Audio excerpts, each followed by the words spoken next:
the audio video system is the main head-in rack is located behind these doors, which are locked as well. So access upon access upon access to get to these things to try to keep them safe and out of students' hands. So the controller for the system is out here. This will change, just will turn the projector on, do the audio video system controls. However, it does not control the projector screen. The projector screen, there is an independent switch in the padding up against the wall that has an on-off switch that also has a key to unlock to get to it. So we're going to come inside the room. Again, we probably need more stoppers.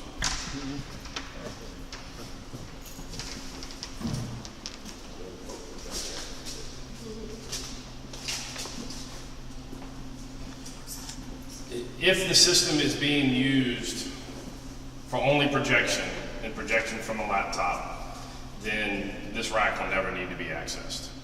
We have 2 laptop inputs that that everybody pass by that are in the foot of the bleachers that will be able to send video to the projector. And that all gets turned on by pressing that button right there.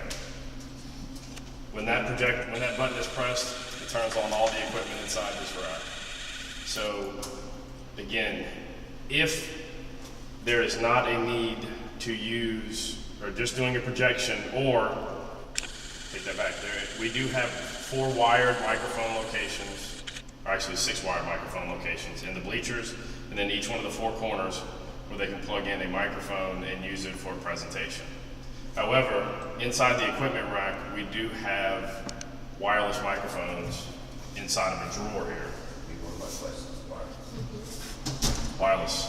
How many wireless microphones do we have? We have 2 wireless microphones. Do they work together? They do. In other words, the presenter plus the audience can... That is correct. Okay, good, because we So, did have GDC made a problem. we have 2 wireless microphone sets. And what I mean by sets is that you can use 2 handhelds at one time. You can use 2 body packs at one time, or a combination of a body pack and a handheld. So when you're using the systems, you have 2 channels available. That's channel 1, channel 2. So you can't use all 4 microphones at the same time. So like I said, if you were using both belt packs, you can use both belt packs, no problem.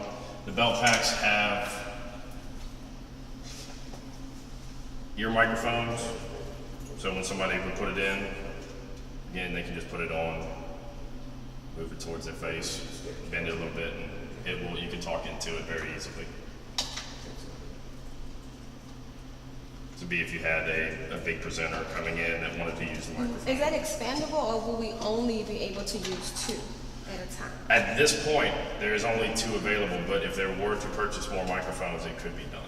Okay, so it's just a microphone issue. Okay. Well, it can support more. Yes, ma'am. The system can support more microphones, but we only, in the package, was only 4. Mm-hmm. 2 microphones. Good. 2 microphones at a time. We're going to, just real quick, we're going to leave this equipment in this room. We're going to sign for this equipment, making sure it's accountable and accounted for. Right. So this room is supposed to stay locked. What I had a problem with you guys, all he did was pull the door and open it. That was done this morning. That was done this morning. Okay, so it was left like that on purpose? Yes. I came in earlier with Jeff, with Womack, and he opened the doors for me so that way we didn't have to go searching for keys. Okay, so before we sign the transmitter, we need to make sure all this equipment's accounted for, and then we'll sign off on it, okay? But once I sign off for it, nobody's allowed in this room without coming to me. That means no contract.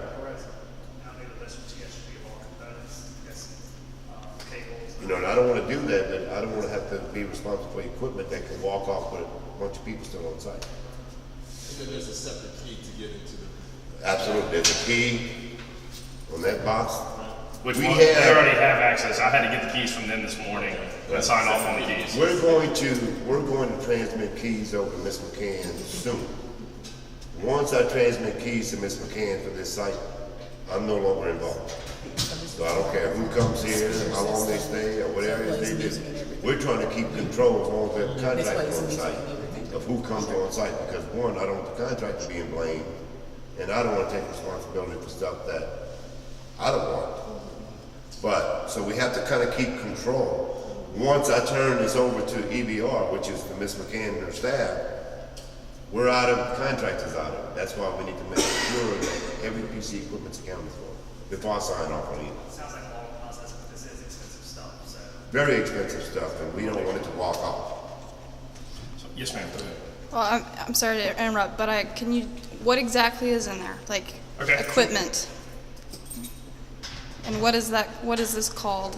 This is the equipment rack. I mean, it's just an equipment rack. Okay. So in the top here, this is the power sequencer. So this is controlled by that button outside the wall that we pressed.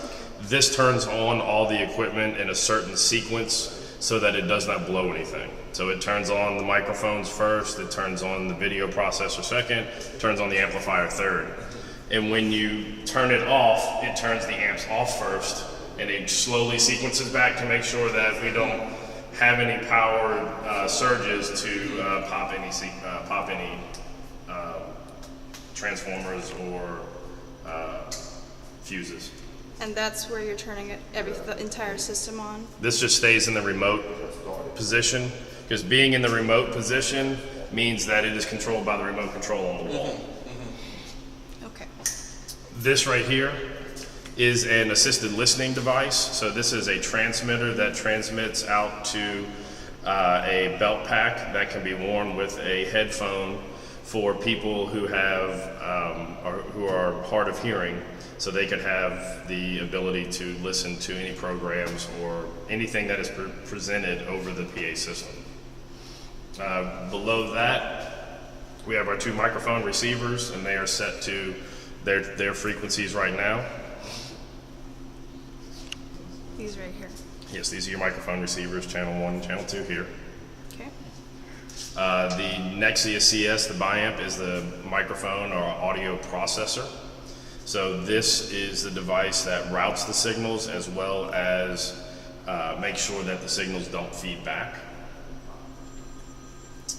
The video switcher.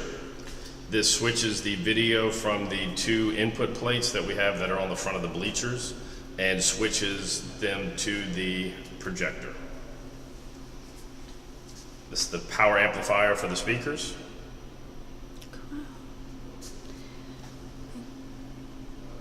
Okay. And then it's just a UPS for the processor. And you say that it plays, you can listen to music and different audios through it. Where would you plug that in? It's actually plugged in out there. So again, if you don't need a wireless microphone, you'll never have to come in here. Okay. Because this box can stay locked. Okay. So, being on the microphones.